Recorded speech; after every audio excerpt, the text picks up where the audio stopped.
दोस्तों, क्या आप जानते हैं कि जॉन लॉक को आधुनिक उदारवाद का जनक क्यों कहा जाता है?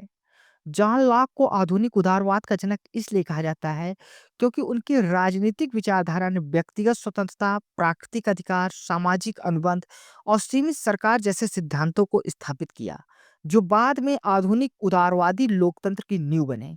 आइए उनके विचारों के माध्यम से इसको समझने की कोशिश करते हैं। मानवाधिकार और स्वतंत्रता पर उनके विचार। जॉन लॉक के विचारों का केंद्र बिंदु मानवाधिकार और स्वतंत्रता पर थे। उन्होंने दावा किया कि सभी मनुष्यों को स्वाभाविक अधिकार प्राप्त होते हैं, जिसमें जीवन, स्वतंत्रता और संपत्ति का अधिकार शामिल है। लॉक के अनुसार ये अधिकार भगवान द्वारा मनुष्य को दिए गए हैं और इन्हें किसी भी स्थिति में छीना नहीं जाना चाहिए। उनका कहना था, every man has property in his own person, this nobody has right to but himself. इसका अर्थ है कि प्रत्येक व्यक्ति का स्वयं पर अधिकार होता है और यह अधिकार किसी के पास नहीं हो सकता।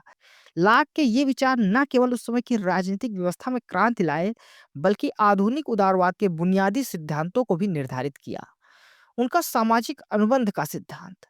लाक के सामाजिक अनुबंध के सिद्धांत के अनुसार सरकार की स्थापना लोगों की सहमत से होती है। लोगों ने अपने प्राकृतिक अधिकारों की सुरक्षा के लिए एक सामाजिक अनुबंध के तहत सरकार का गठन किया। इस सिद्धांत ने लोगों को यह समझने में मदद की कि सरकार की सत्ता सीमित है और यह केवल लोगों की सेवा में है। उनका कहना था, government are instituted among man, deriving their just power from the consent of governed. इसका अर्थ है कि सरकारें लोगों के द्वारा स्थापित की जाती हैं और उनकी न्यायपूर्ण शक्तियां उन्हीं लोगों की सहमत से प्राप्त होती हैं जिन पर वे शासन करते हैं। उनका सीमित सरकार का सिद्धांत है। लाक ने सीमित सरकार का समर्थन किया, जिसमें सरकार का मुख्य उद्देश्य नागरिकों के अधिकारों की रक्षा करना है। उन्होंने कहा कि यदि सरकारें नागरिकों के अधिकारों का उल्लंघन करती हैं तो लोगों को उसे उखाड़ फेंकने का अधिकार है। इस विचार ने आधुनिक लोकतांत्रिक व्यवस्थाओं की नींव रखी, जिसमें सरकार की शक्ति सीमित होती है और वह जनता के प्रति उत्तरदायी होती है। उनका कहना था, the end of law is not to abolish और restrain but to preserve and enlarge freedom. इसका अर्थ है कि कानून का उद्देश्य न केवल अनुशासन और प्रतिबंध लगाना है, बल्कि यह भी सुनिश्चित करना है कि नागरिकों की स्वतंत्रता संरक्षित और विस्तारित हो। लाक का मानना था कि कानून का सही उद्देश्य समाज में अधिकतम स्वतंत्रता की गारंटी देना है, जिससे हर व्यक्ति अपनी क्षमताओं का पूर्ण विकास कर सके। उनका निजी संपत्ति का अधिकार का सिद्धांत। लाक ने निजी संपत्ति के अधिकार को एक महत्वपूर्ण मानवाधिकार माना। उन्होंने दावा किया कि व्यक्ति की मेहनत और उनके द्वारा अर्जित संपत्ति उसके स्वाभाविक अधिकार है। यह विचार आज की पूंजीवादी अर्थव्यवस्था का मूल आधार है, जिसमें व्यक्तिगत संपत्ति और व्यापार की स्वतंत्रता को उच्च महत्व दिया जाता है। उनका कहना था, property is that with which no man can have right to but himself. इसका अर्थ है कि संपत्ति एक ऐसा अधिकार है जिसे केवल व्यक्ति स्वयं ही धारण कर सकता है और किसी अन्य व्यक्ति या संस्था के द्वारा उस पर अधिकार नहीं हो सकता। लाक के अनुसार यह संपत्ति केवल व्यक्ति की मेहनत और प्रयासों से अर्जित की जा सकती है और इस पर किसी बाहरी शक्ति का हस्तक्षेप नहीं हो सकता। उनके राजनीतिक विचारों का प्रभाव। लाक के राजनीतिक विचारों का प्रभाव व्यापक और गहरा था। उनके विचार अमेरिकी स्वतंत्रता संग्राम और फ्रांसीसी क्रांति दोनों पर महत्वपूर्ण प्रभाव डालते हैं। अमेरिकी स्वतंत्रता की घोषणा में थॉमस जेफरसन ने लाक के विचारों को उद्धृत किया और उन्हें अमेरिकी संविधान का हिस्सा बनाया। उनका कहना था, we hold these truth to be self evident that all man are created equal, that they are endowed by their creator with certain unalienable rights, that among these are life, liberty and pursuit of happiness।